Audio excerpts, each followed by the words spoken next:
안녕하세요. 남편이 아주 결혼하고 나니 효자병에 걸려서 눈에 지 가족들밖에 안 보이는 사람이 되어버렸네요. 걸려도 무슨 그런 병에 걸리는지 아주 열불이 나서 어디 털어놓을 곳도 없고 해서 이렇게 사연을 보내게 되었습니다. 장남하고는 결혼하는 게 아니라는 말을 듣기는 했지만 저는 그게 다들 그냥 하는 소리이지 설마 진짜라고는 상상도 한 적이 없었습니다. 결혼 전에는 시댁이 서울인데도 혼자 지내는 게 편하다고 방 구해놔와 자취생활을 했으면서 언제부터 그렇게 챙겼다고 어머니 아버지 하면서 세상 둘도 없는 효자가 돼버리더라고요. 결혼 전에도 그렇게 잘했으면 제가 말이라도 안 하는데 결혼하고부터 저러고 있으니 어이가 없는 겁니다. 처음에는 별게 아니었어요. 제가 사연 같은 것 자주 찾아서 보고 들으면서 다들 크게 문제 삼던 대리호도 문제가 있었는데 못해줄 정도는 아니었습니다. 안부 전화를 꼭 저한테 시키더라고요. 한두 번이야 해주는 게 문제가 되지는 않았어요. 며느리니까 무조건 하기 싫다고 빼는 것보다 제가 먼저 드리는 게 더 좋다고도 생각했습니다. 시자 들어간다고 제가 과민 반응하고 그러면 오히려 시부모님이 친정부모님을 나쁘게 생각하실 수도 있다고 생각했거든요. 그래서 남편이 처음에 안부 전화를 제게 드리라고 했을 때도 저는 제가 하겠다고 했어요. 그런데 제가 하겠다고 한 건 제가 알아서 잘하겠다는 말이었는데 남편은 틈만 나면 저한테 와서 시부모님한테 안부 전화 드렸냐 하면서 꼬치꼬치 캐묻는 겁니다. 처음에는 내가 알아서 드릴 거다. 신경 쓰지 않아도 된다 몇 번을 말했지만 몇 번을 말해도 못 알아먹는 건지 아니면 제가 전화를 자주 드린다고 드리는 게 지성에 차지 않는 건지 저를 계속 닥달하더라고요. 어떤 날은 아침에 눈 뜨자마자 전화를 드렸냐 물어보고 씻고 나와서 물어보고 아침 먹을 때 물어보고 그렇게 눈 마주칠 때마다 물어보니 오기가 생겨서 전화를 더 드리기 싫어서 일부러 안 했어요. 그랬더니 저녁에 지 혼자 폭발을 해버린 겁니다. 왜 시부모님께 안부 전화를 안 드리냐면서요.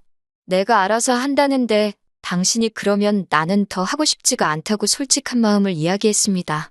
그랬더니 시부모님께 안부 전화 드리는 걸 네 기분 따라 하냐고 하면서 아주 입에 개거품을 물더라고요.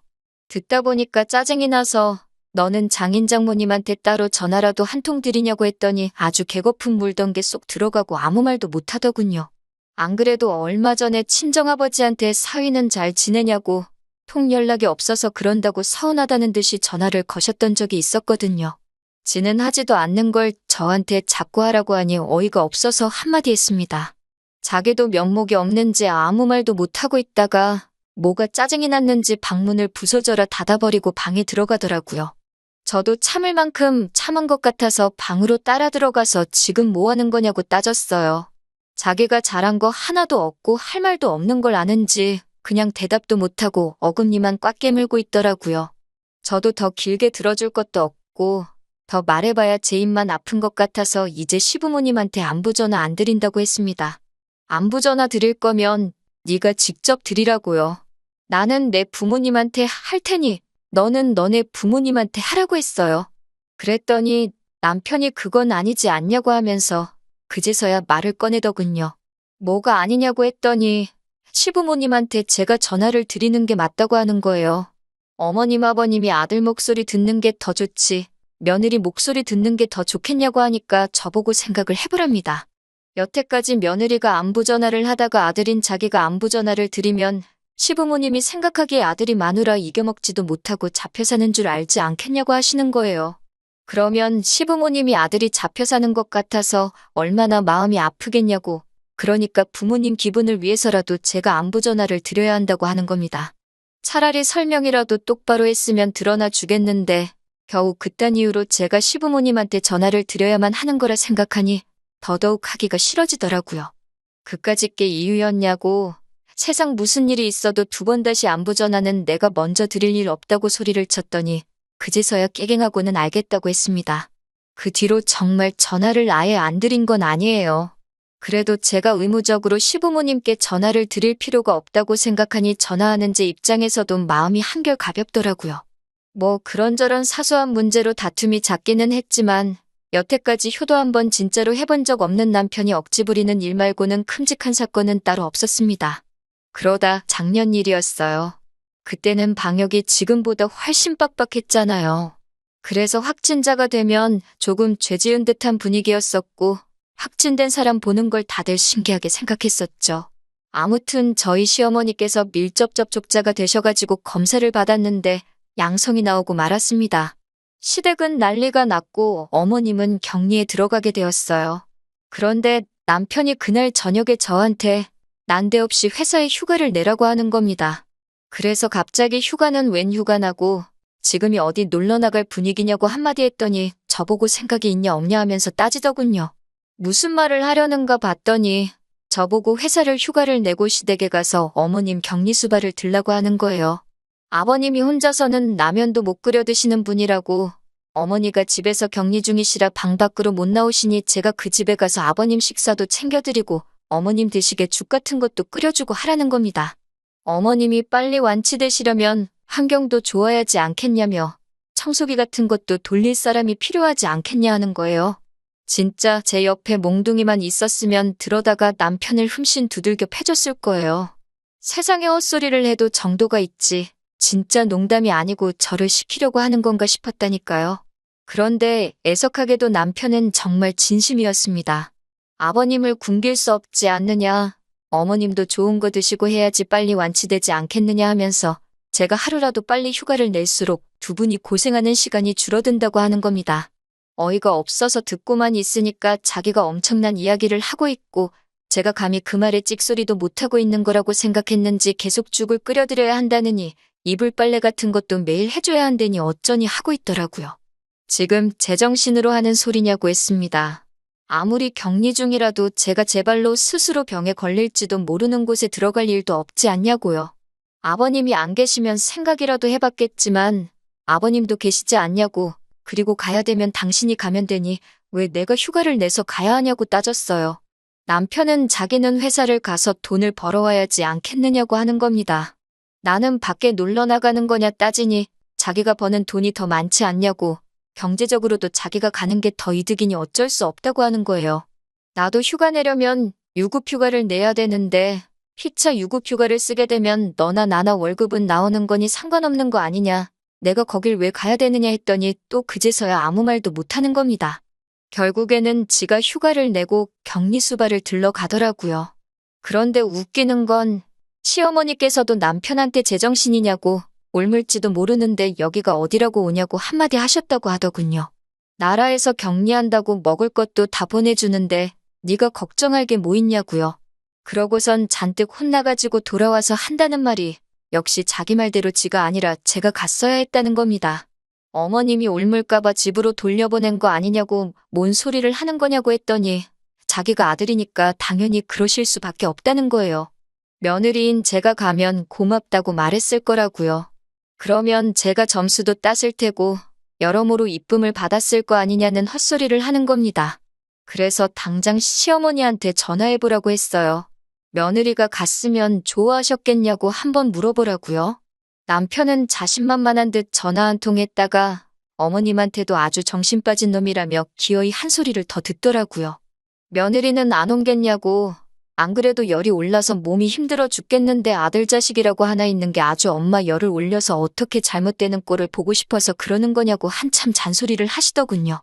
그러더니 어머님이 전화 바꿔달라고 하셔서 저를 바꿔줬는데 남편이 헛소리한 거 대신 사과한다고 하면서 부모 생각에 정신이 나갔나 보다 하고 미안하다 하시더라고요. 어이는 없었지만 그래도 시어머니 덕분에 기분이 한결 나아졌습니다.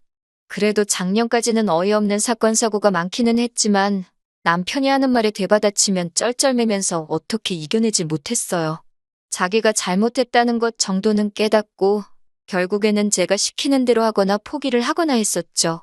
사실 남편이 그런 어이없는 행동을 하는 게 당장에는 기분이 나빴지만 곧잘 자기가 잘못한 게 뭔지 깨닫고 행동을 바꾸니 그래도 못 봐줄 정도는 아니었거든요. 그런데 어디서 뭘 배우고 온 건지 뭘 보고 온 건지는 모르겠는데 얼마 전부터는 아주 휴자병도 모자라서 가부장병까지 걸려가지고 왔더군요. 남편에게 사촌동생이 있는데 사촌동생이 얼마 전에 대학을 졸업했고 취직 준비를 하고 있다고 들었대요. 저는 결혼식 당일날에 한번 보기는 봤는데 요 몇 년 코로나 때문에 명절에 통가족끼리 만나본 적이 없어서 결혼식 이후로는 한 번도 본 적이 없는 친척이에요.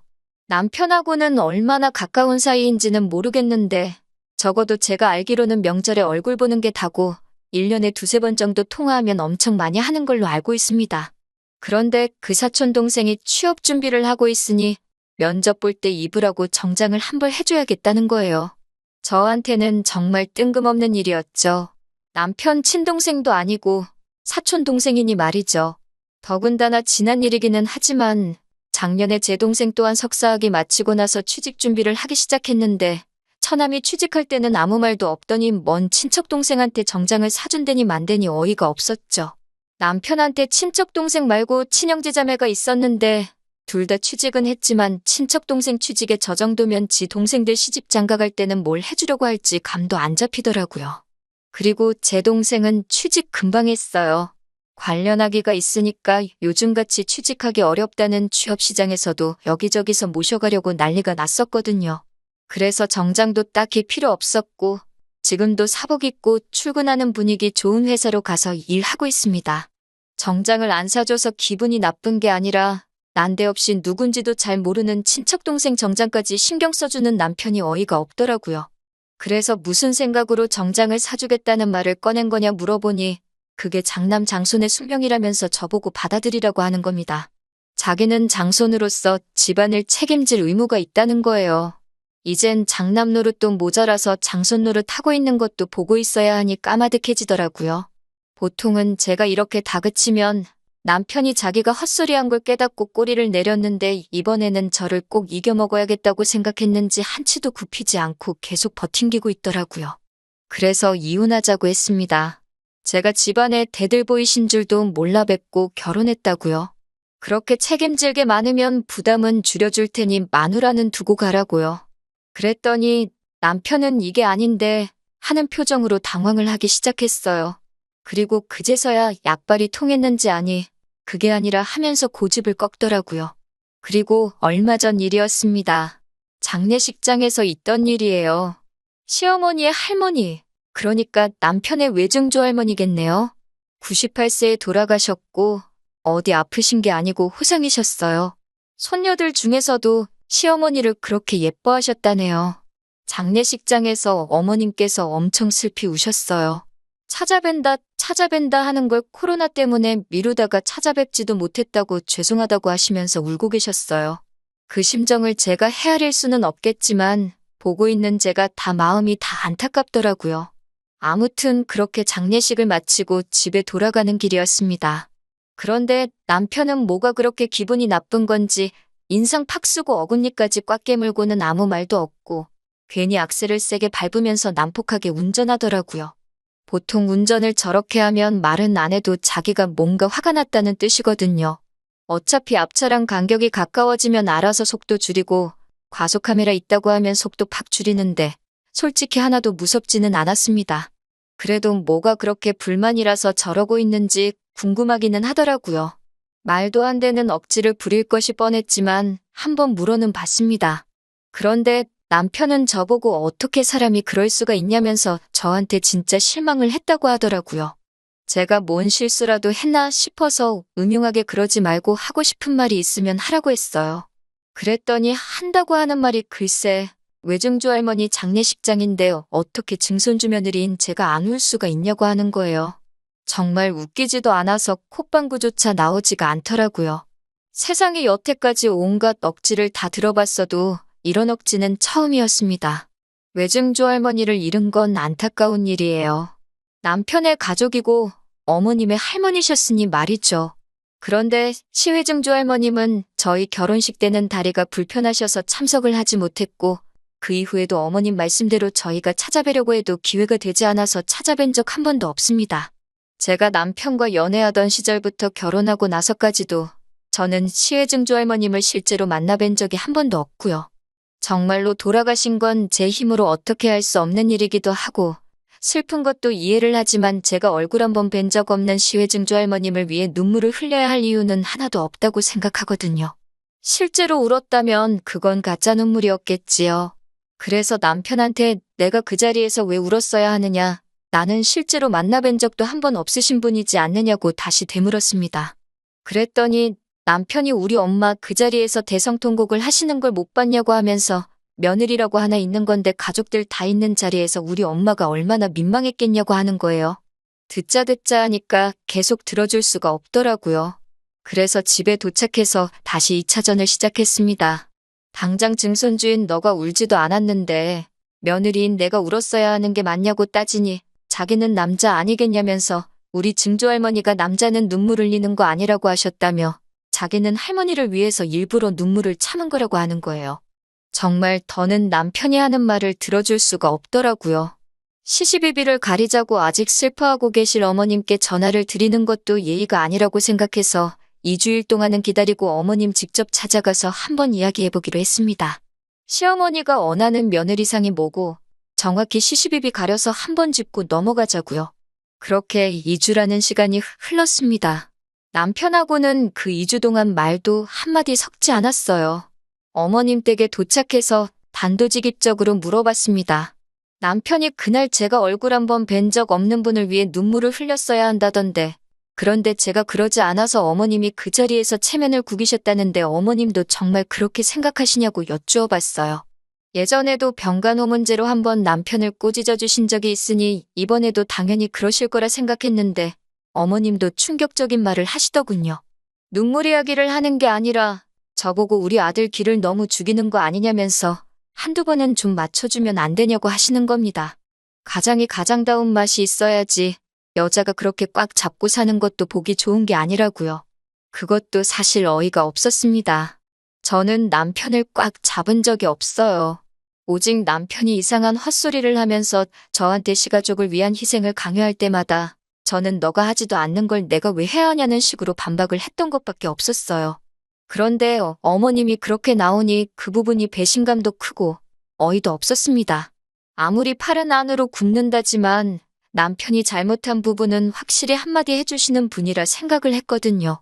알고 봤더니 올해쯤부터 남편이 억지를 부리고 웬만해서는 고집을 굽히지 않게 된 이유도 시어머니한테 있었습니다. 어머님은 자꾸 남편이 저한테 져주기 때문에 제가 기고만장해서 남편 무서운 줄 모르고 기어오른다는 식으로 가스라이팅을 하고 계셨던 거예요. 남편은 그 말만 믿고 기선제압을 하겠다고 얼마 전부터는 그렇게 고집을 꺾지 않으면서 강하게 나왔던 것이었고요. 어머님까지 가세하니까 남편도 기가 살아서 너는 성격이 어쩌네 저쩌네 하면서 자기가 맞춰주니까 이만큼 사는 거지. 다른 사람이었으면 넌 벌써 이혼당했다며 한마디 하고 있고 어머님은 어머님대로 제가 남편 기를 죽이고 있으니까 가정이 평화롭지 않은 거고 기강이 서지를 않는 거라고 하시면서 잔소리를 하셨어요. 듣다 보니까 제가 정말 잘못한 것 같더라고요. 남편 기를 죽이고 어머님 체면을 구기고 정말 저는 최악의 며느리였던 것 같아요. 그래서 이혼하겠다고 했습니다. 저는 이 집에 어울리는 며느리가 아닌 것 같다고요. 남편이 다시 길을 펴고 그리고 시가족들 대소사 다 챙기면서 아낌없이 모든 걸 다 줄 수 있게 남편을 어머님, 아니 시가족들의 품으로 돌려드리겠다고요. 남편은 이제부터 집안을 이끌 기둥이자 대들보로 살 수 있게 놓아드리겠다고 했어요. 결혼은 반반 결혼했지만 혼수의 리모델링까지 그 비용은 전부 친정 쪽에서 다 했으니 집은 제가 가져가겠다 했어요. 집 살 때 보태주신 돈만큼만 돌려드리겠다고 하고 위자료 얼마 되지도 않는 것 때문에 소송하는데 헛비용 쓰기 싫으니 그냥 협의 이혼 해달라고 했습니다. 이혼 안 해주면 얼마가 들던 간에 변호사 구해서 제가 받아낼 수 있는 위자료는 최대한을 받아낼 테니 피차 서로 돈 아까울 바에 그냥 협의 이혼 해달라고 했어요. 그리고 저 혼자 집으로 돌아와서 비밀번호 바꿔버리고 이틀 뒤에 이삿짐 센터 불러서 남편 집만 따로 챙겨다가 시댁으로 보내버렸어요. 자기 짐을 받고 그제서야 남편은 잘못했다고 결혼 생활 처음으로 저한테 사과를 하더군요. 그동안은 사과 한 번 없이 그냥 제가 하라는 대로 했는데 이번에는 자기도 얼마나 사태가 심각한 걸 느꼈는지 하루 종일 연락해서는 미안하단 말 말고는 다른 말을 하지 못하더라고요. 솔직히 어머님도 같이 미안하다 한마디만 해주셨으면 남편의 사과를 받았을지도 몰라요. 자존심 싸움 하려는 건 아니지만 어머님께서도 정말 제가 잘못한 거라 생각하시는지 미안하다는 말씀을 따로 안 하시더라고요. 그렇게 고집 부리다가 결국엔 이혼을 하게 되었네요. 끝끝내 합의를 안 해주시는 바람에 소송하는데 기간이 걸리긴 했지만 얼마 안 되는 돈이라도 위자료 몇 푼이라도 뜯어냈으니 속은 후련합니다. 가족을 아끼고 사랑하는 건 당연한 일입니다. 하지만 다른 사람, 특히 배우자한테 자기 가족을 향한 사랑을 떠넘기거나 강요하는 건 정말 해서는 안 될 일이라고 생각해요. 적어도 제가 먼저 스스로 나서서 했던 걸 인정해주고 조금이라도 고마워하고 그 고마움을 제 가족들에게 표현 한 번만이라도 해줬었다면 그러면 이혼까지는 하지 않았을 수도 있네요. 이제는 다 지나간 일이기도 하고 저도 오히려 이혼 후에 홀가분하게 잘 살고 있으니 이렇게 된 게 차라리 100번은 더 잘된 일이라고 생각합니다. 아무쪼록 나쁜 마음은 없으니 남편도 온 집안 사람들 기둥 역할 해주면서 어머님 체면도 살려주고 그렇게 오래오래 행복했으면 좋겠네요. 긴 이야기 들어주셔서 감사합니다. 오늘의 사연은 여기까지입니다. 구독과 좋아요, 알람 설정해주시면 앞으로 더 좋은 사연으로 찾아오겠습니다. 감사합니다.